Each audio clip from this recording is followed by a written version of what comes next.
Hello, everyone. It is great to see you again. Today, I have prepared a very interesting story for you that I am sure you will enjoy. Make yourself a cup of tea, a comfortable seat, and let us begin to explore the story right now. The small diner buzzed with its usual crowd, a mix of office workers unwinding after a long day, families sharing meals, and solitary patrons sipping coffee.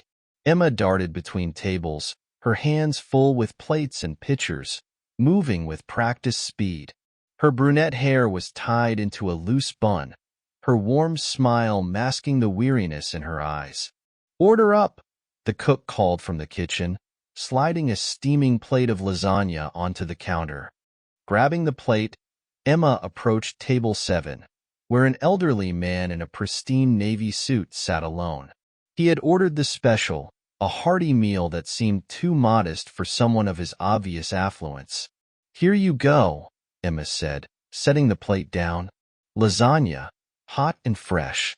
Anything else I can get for you?"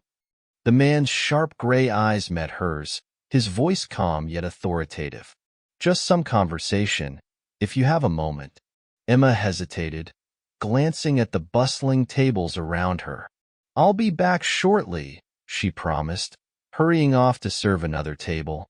A lull in the rush allowed Emma to return to the man's table, refilling his glass of water.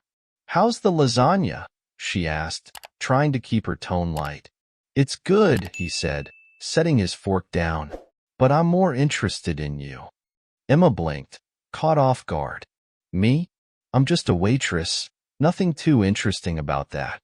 The man leaned back, his gaze unwavering. "Everyone has a story. You just need the right questions to bring it out." Emma laughed nervously.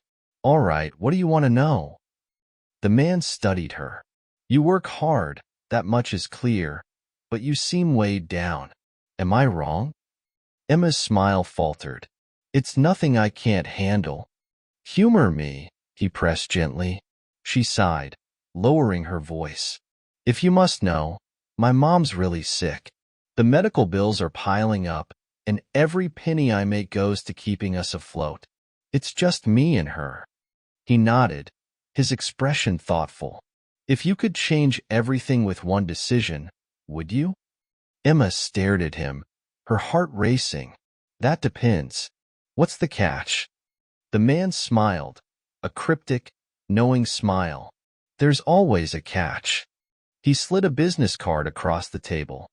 Emma's eyes widened at the size of the tip he left as he stood to leave.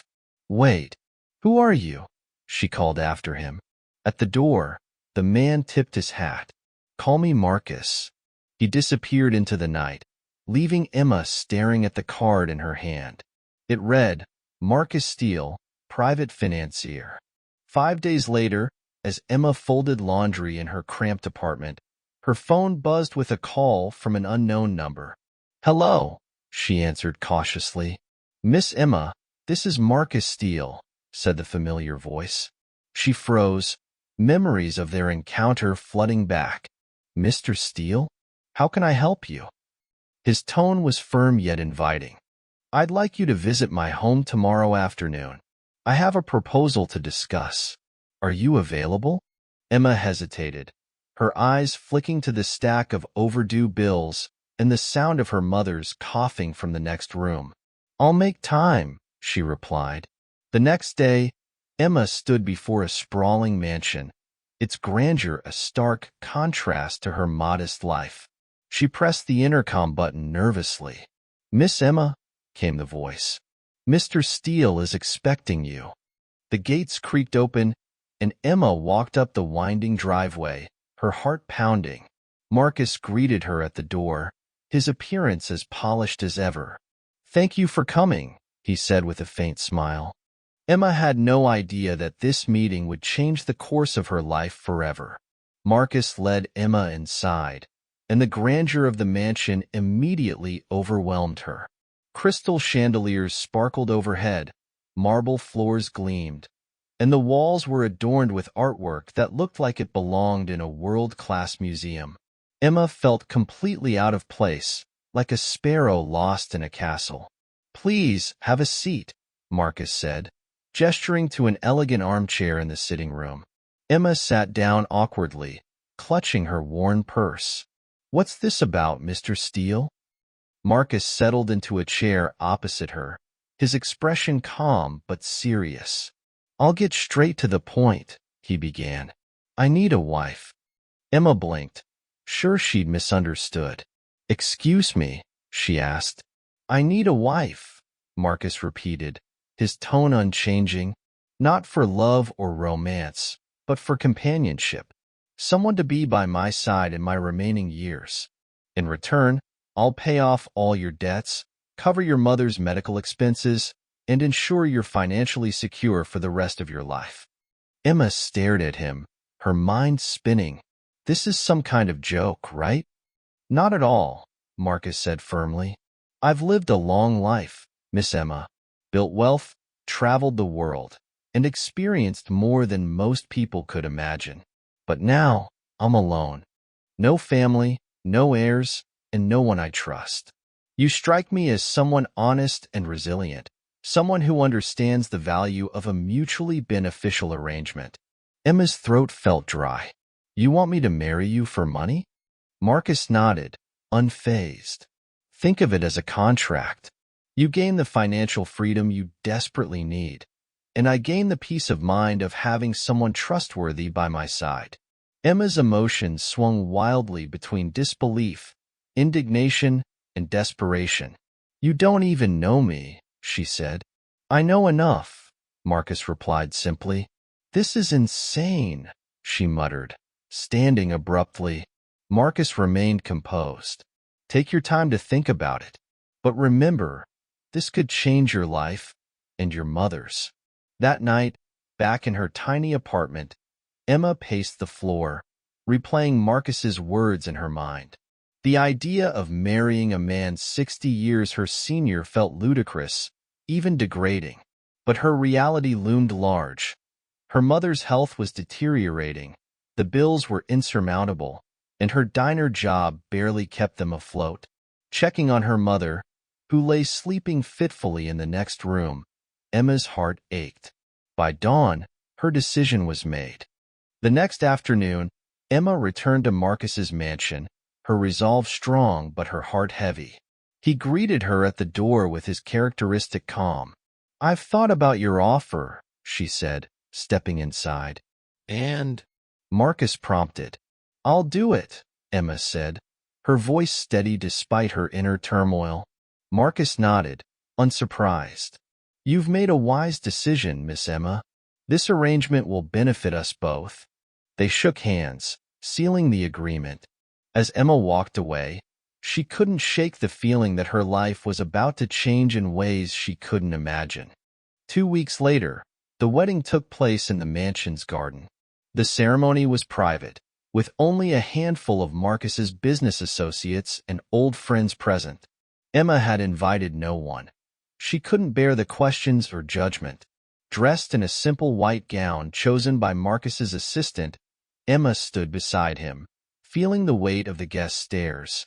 Whispers floated through the air. "Isn't she too young for him?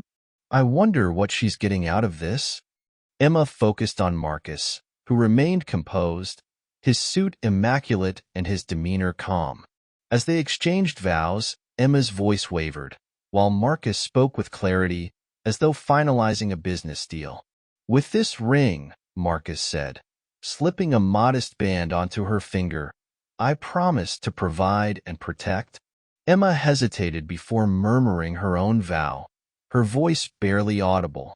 "With this ring, I promise to stand by you." After a brief, formal kiss, Marcus leaned in and murmured, "Welcome to your new life." The reception was understated, a catered lunch in the garden. Emma moved through the crowd like a shadow, responding to polite inquiries with rehearsed answers. "How did you and Marcus meet?" one guest asked with a saccharine smile. "At a diner," Emma replied, forcing a smile. "We connected over conversation." The woman raised an eyebrow, but said nothing more. Across the garden, Emma noticed Marcus deep in conversation, gesturing animatedly. Despite his age, He exuded an undeniable charisma and authority. That evening, Emma moved into the mansion, carrying only a small suitcase of her belongings. The weight of her decisions settled over her as she stepped into a life that promised wealth and security, but came with a cost she couldn't yet comprehend. Emma entered the mansion with only a small suitcase, her footsteps echoing through the endless hallways. The house felt more like a museum than a home. "This will be your room," Marcus's assistant said, leading her to a spacious suite on the second floor. "Mr. Steele's room is down the hall. He values his privacy." Emma nodded, a mix of relief and awkwardness settling in. Privacy was something she wasn't sure she'd have in this arrangement. Over the next few days, Emma tried to adjust to her new life. The mansion was pristine, with staff attending to every detail, fresh flowers in every room, perfectly arranged meals. But it all felt cold and impersonal. Marcus, for his part, maintained a cordial but distant demeanor. They shared breakfast each morning, where he would ask about her plans for the day. The conversations were polite, but always superficial. "Do you need anything?" he asked one morning over coffee. "No," Emma replied, stirring her tea. "Everything's fine." Marcus nodded and returned to his newspaper. It wasn't until Emma wandered into Marcus's study one afternoon that she began to see another side of him. She had been exploring the mansion, trying to familiarize herself with its labyrinth of rooms when she heard his voice. Curiosity led her to push the door open slightly, and she saw him seated at a large desk, speaking animatedly into the phone. "Yes, the projections are solid," he was saying. "If we allocate 10% more to the education fund, we can double the outreach in underprivileged areas." Emma lingered in the doorway, surprised. She had assumed Marcus was retired, content to enjoy his wealth in peace, but here he was, discussing complex financial strategies with a vigor that defied his age. When Marcus ended the call, he noticed Emma lingering at the door. "Mrs. Steele," he said with a faint smirk. "Didn't mean to interrupt," she quickly added. "I just didn't know you were still so involved in things." Marcus gestured for her to come in. "What did you think I did all day? Sit in a rocking chair and count my money?" Emma hesitated, unsure how to answer. "Honestly, I wasn't sure." Marcus chuckled and leaned back in his chair. "I may be old, but I'm not obsolete. There's still much to do, and I intend to stay sharp until my last day." She looked around, noticing stacks of documents and charts pinned to a bulletin board. "What is all this?" she asked. "Charity work," Marcus replied simply. "Education funds, housing initiatives, medical grants. I spent most of my life building wealth. Now I'm spending it trying to make a meaningful impact." Emma stared at him, a new respect forming. "I didn't know," she said quietly. Marcus shrugged. "You didn't ask."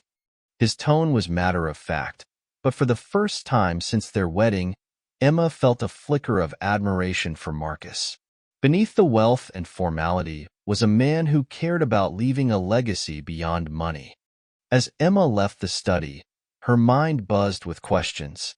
Maybe there was more to this arrangement, and to Marcus, than she had initially thought. The mansion started to feel less intimidating, though it still wasn't home. She spent most of her time wandering the halls, observing the paintings, and chatting briefly with the staff. Marcus, however, remained a mystery, distant yet undeniably active, constantly in meetings or buried in paperwork. On the fifth day, Emma found herself growing curious about how Marcus spent his time.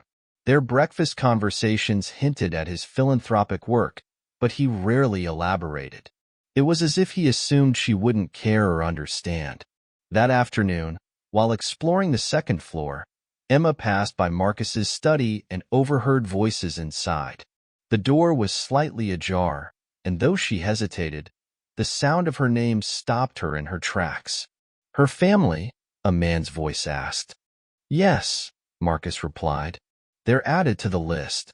Her mother's medical expenses should be covered immediately. Emma's breath caught. The debts? The man asked. Handled, Marcus said firmly. I don't want her to know. This is about giving her a chance to build a life, not feel indebted. Emma stepped back, her heart racing. She hurried down the hall, her mind reeling. That evening, she couldn't stop thinking about what she had overheard. Marcus had been helping her family quietly, without expecting recognition or gratitude. It wasn't just the proposal and promise of financial security. He had gone beyond what she could have imagined. She needed to know more. The next day, Emma approached Mrs. Collins, Marcus's longtime housekeeper. The older woman had been kind to her since she arrived, often bringing tea or suggesting places to explore in the mansion. Mrs. Collins, Emma began hesitantly, can I ask you something about Marcus? Mrs. Collins gave her a knowing smile. You're curious about your husband, aren't you? Emma flushed at the word husband, but nodded. I just overheard something. Heard something about you helping my family, and I don't understand why you would do that, Emma said, her voice filled with confusion. Mrs. Collins's expression softened. Mr. Steele has always been a generous man.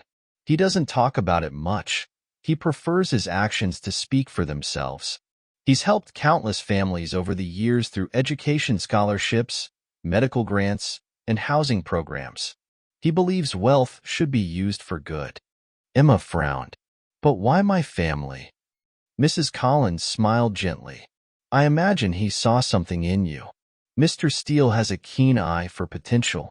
He wouldn't have made the offer he did if he didn't believe you were worth it.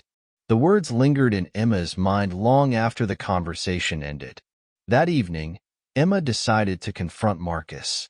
She found him in the library, seated in his usual armchair with a book in hand. The fire crackled softly in the background, casting a warm glow over the room. Marcus, she said, stepping inside. He looked up, raising an eyebrow. Emma, to what do I owe the pleasure? She hesitated, unsure how to phrase her thoughts. I overheard you yesterday, talking about my family. Marcus closed his book and set it aside. I see. And what did you hear? You've been helping them, she said, her voice trembling. Paying for my mom's medical bills, covering the debts. Why? Marcus leaned back in his chair, his expression calm. Because it was the right thing to do. That's not an answer, Emma pressed, stepping closer. You didn't have to do any of that. The arrangement we made didn't require it. Marcus studied her for a moment before replying. Emma, I've lived long enough to know that sometimes people just need a little help to get back on their feet. Your family is struggling, and I have the means to ease that burden. Why wouldn't I? Because you don't even know us, she said, her voice barely above a whisper. Marcus's expression softened. I know you, Emma. I see your strength, your determination to fight for your mother despite the odds stacked against you. That's rare, and it's worth investing in. Emma felt a lump rise in her throat. I don't know what to say. You don't need to say anything, Marcus replied. Just live your life, help your mother. And if you ever find yourself in a position to help someone else, do it. Emma realized that beneath Marcus's wealth and power was a man who had earned everything he had through sheer grit and determination. But why me? She whispered, her voice barely audible. Marcus's smile softened. Because you're worth it, Emma.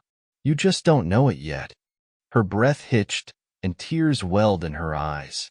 She looked away, her voice trembling. I don't deserve this, Marcus. Not after why I agreed to this marriage. Marcus tilted his head, his expression curious. Why did you agree? Emma hesitated, the confession catching in her throat, but as she met his gaze, the kindness and patience in his eyes gave her the courage to speak. Because of the money, she admitted, her voice a whisper. I was desperate. My mom needed help, and I couldn't see another way out. I didn't care about you or what this marriage meant. I just needed a way to survive. The silence that followed was deafening.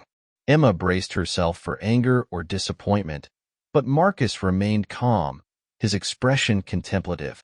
I see, he said finally. I'm sorry, Emma said, her voice breaking. I know it's awful. I feel awful. But I couldn't think of anything else to do. And now I see everything you've done for me, for my family, and she trailed off, wiping at her eyes. I don't know how to make it right. Marcus leaned forward, his gaze steady. Emma, there's nothing to make right. I knew why you agreed to this marriage. I'm not naive. But that doesn't change the fact that you're here now, and you have the chance to make the most of it. She looked at him, her eyes filled with confusion and gratitude. You're not angry? No, he said simply.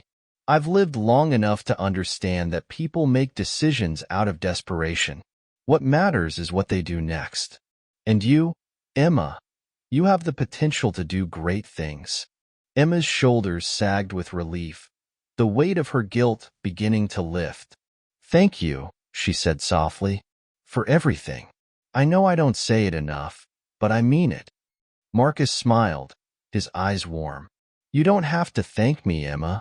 Just promise me one thing. Anything, she said, her voice steady. Promise me that when the time comes, you'll pay it forward. That you'll take the opportunities you've been given and use them to help others the way I've tried to help you. Emma nodded, her heart swelling with determination.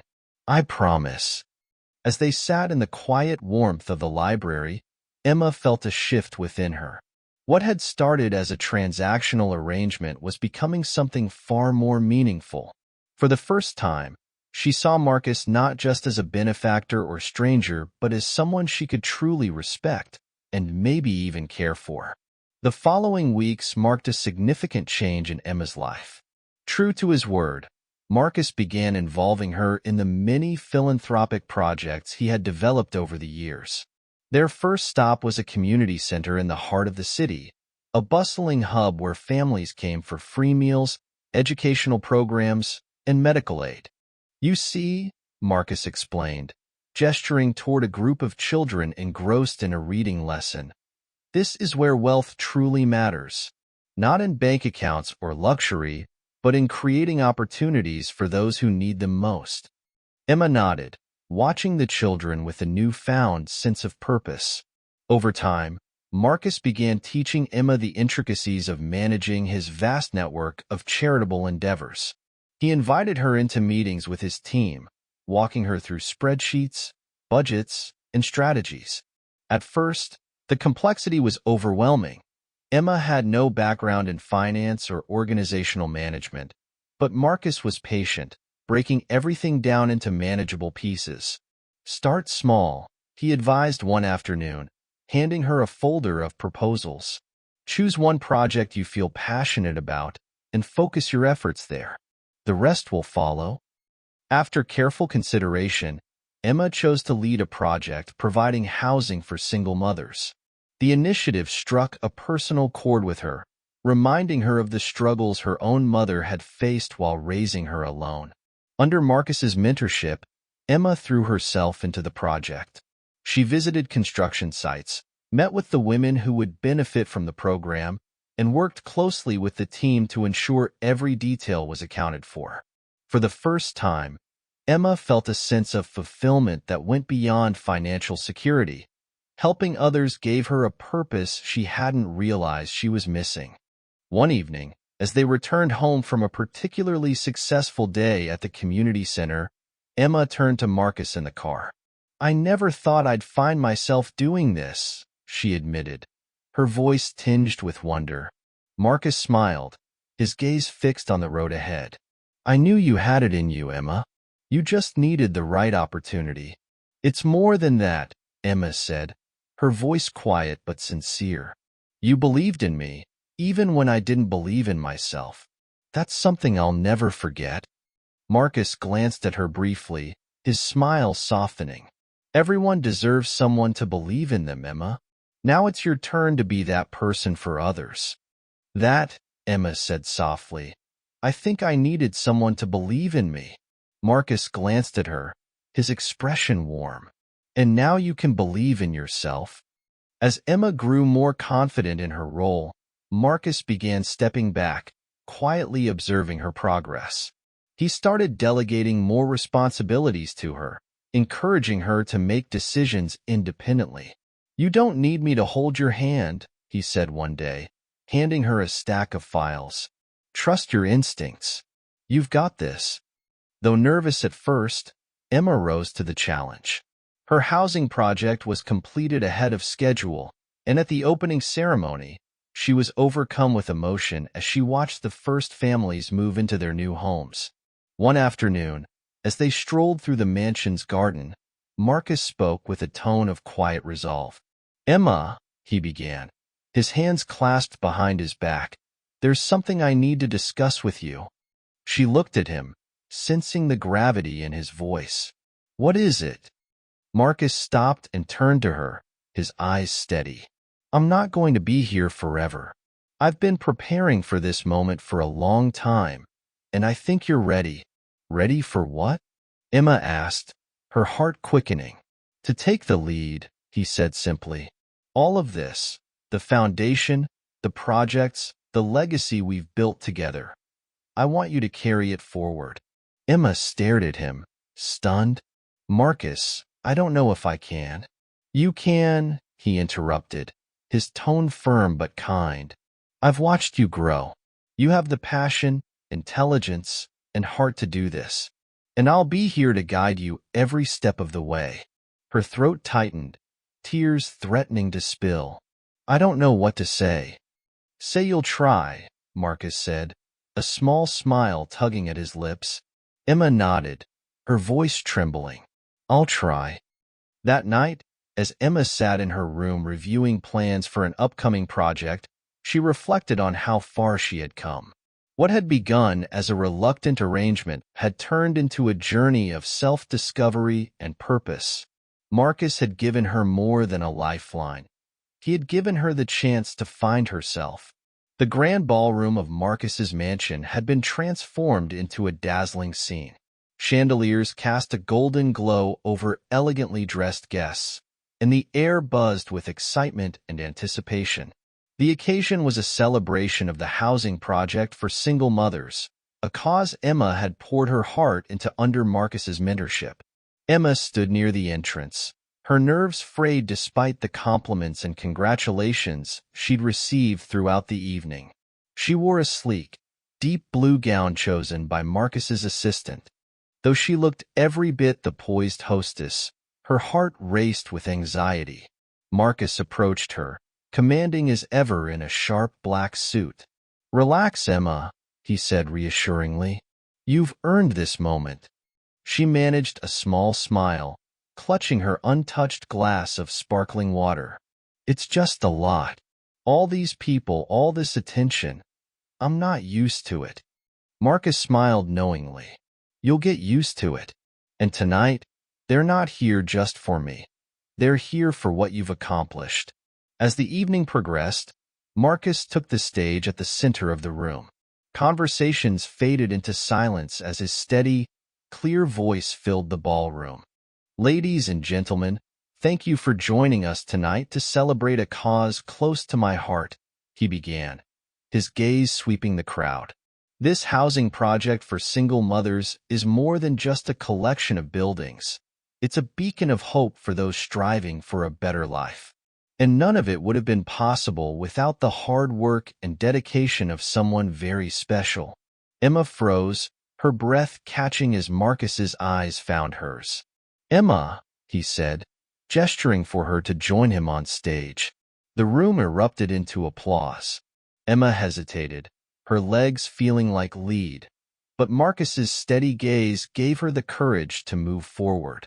She climbed the steps, her heart pounding, and stood beside him as the applause quieted. Emma came into my life under unusual circumstances, Marcus continued, a hint of humor in his tone. The audience chuckled softly, but over time, she has proven herself to be not only capable but extraordinary. Her passion and determination have breathed new life into the work we do here, and it's because of her efforts that this project has succeeded beyond expectations. Emma's cheeks burned, but she forced herself to meet the eyes of the crowd. Marcus's expression grew serious, his voice carrying a weight that silenced the room. Tonight, I want to do more than celebrate. I want to ensure that the legacy we've built continues to grow and thrive. And so, I am proud to announce that Emma will be taking over. As the head of the Steel Foundation, a collective gasp rippled through the crowd, followed by stunned silence. Emma's own shock mirrored that of the guests. Marcus continued, unperturbed. She will oversee all of our philanthropic efforts, ensuring that the work we've started continues to make a difference in the lives of those who need it most. Furthermore, I am entrusting her with a significant portion of my estate to support her in this mission. This is my way of saying thank you to Emma and to the countless lives she will impact in the years to come. The room erupted into applause, but Emma barely registered the sound. Tears welled in her eyes as she turned to Marcus, her voice trembling. Marcus, I don't know what to say. You don't have to say anything, Marcus said gently. Just promise me that you'll carry this forward, that you'll continue to help others the way you've helped me find purpose again. Overwhelmed, Emma nodded, tears spilling down her cheeks. I promise. As the applause subsided, Marcus led Emma off the stage, his hand steadying her. Guests approached with congratulations and words of encouragement, but Emma's mind was still reeling from the announcement. Later that night, after the last guest had left, Emma and Marcus sat together in the quiet of the library. The fire crackled softly, casting flickering shadows on the walls. Why did you do this? Emma asked softly, breaking the silence. Marcus leaned back in his chair, a faint smile on his face. Because you've earned it, Emma. You've proven that you're capable of carrying this responsibility. And because I trust you. But this is everything you've built, she said, her voice breaking. And now it's yours to build upon, Marcus replied. My time is running out, Emma. I've done what I can, and I have no regrets. But you have so much ahead of you. I want to see what you'll create. Tears filled Emma's eyes as she reached out to take his hand. You changed my life, Marcus, in ways I never expected. I'll do everything I can to honor what you've entrusted me with. Marcus's smile widened, his eyes twinkling. I know you will. That night, as Emma lay in bed staring at the ceiling, she reflected on how much her life had changed. What had begun as a desperate agreement had transformed into a journey of growth, purpose, and unexpected connection.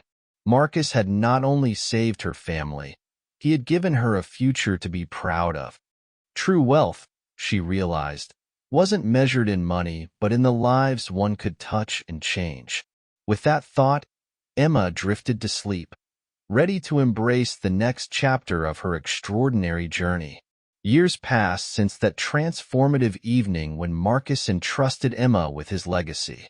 Under her leadership, the Steel Foundation flourished, expanding its reach to touch countless lives. Housing projects, education programs, and medical aid initiatives became the hallmarks of the Foundation's work, with Emma guiding each endeavor with the compassion and determination Marcus had always admired in her. Marcus's passing, though inevitable, left a void in Emma's heart, but his lessons and vision remained a constant source of strength, propelling her forward. One quiet afternoon, Emma stood alone in the Foundation's main office. The space was elegant yet unpretentious, filled with awards and photographs of the communities they had impacted. At the center of the room hung a large portrait of Marcus, his piercing gray eyes and serene expression immortalized in oil. Emma stepped closer, her hand gently brushing the frame. Her voice trembled with gratitude. Marcus, she began, I don't know where I'd be if you hadn't believed in me. You didn't just change my life, you gave it meaning. You showed me that true wealth is in the lives we touch, the futures we build, and the hope we give to others. She wiped a tear from her cheek, a small smile breaking through her sadness. I promise to keep making you proud, to keep building the legacy you started. As sunlight streamed through the windows, casting a warm glow over the room, Emma stood tall, a woman transformed. The waitress who had once struggled to make ends meet was now a leader, a changemaker, and a testament to the power of belief, kindness, and second chances. In the quiet stillness of that moment, it felt as though Marcus was there, smiling down at her, his legacy alive in every step she took. Emma's journey was a reminder that even the most unexpected paths can lead to extraordinary transformations. Marcus's belief in her not only saved her family but gave her a purpose that touched countless lives. This story shows the power of trust, kindness, and the courage to embrace second chances. Emma's journey is a testament to the idea that true wealth lies in the lives we impact and the legacy we leave behind. If this story inspired you, don't forget to like and share it with someone who needs a little encouragement today. And for more heartwarming tales that celebrate the resilience of the human spirit, be sure to subscribe to our channel. Thank you for watching, and we'll see you next time with another unforgettable story of hope and transformation.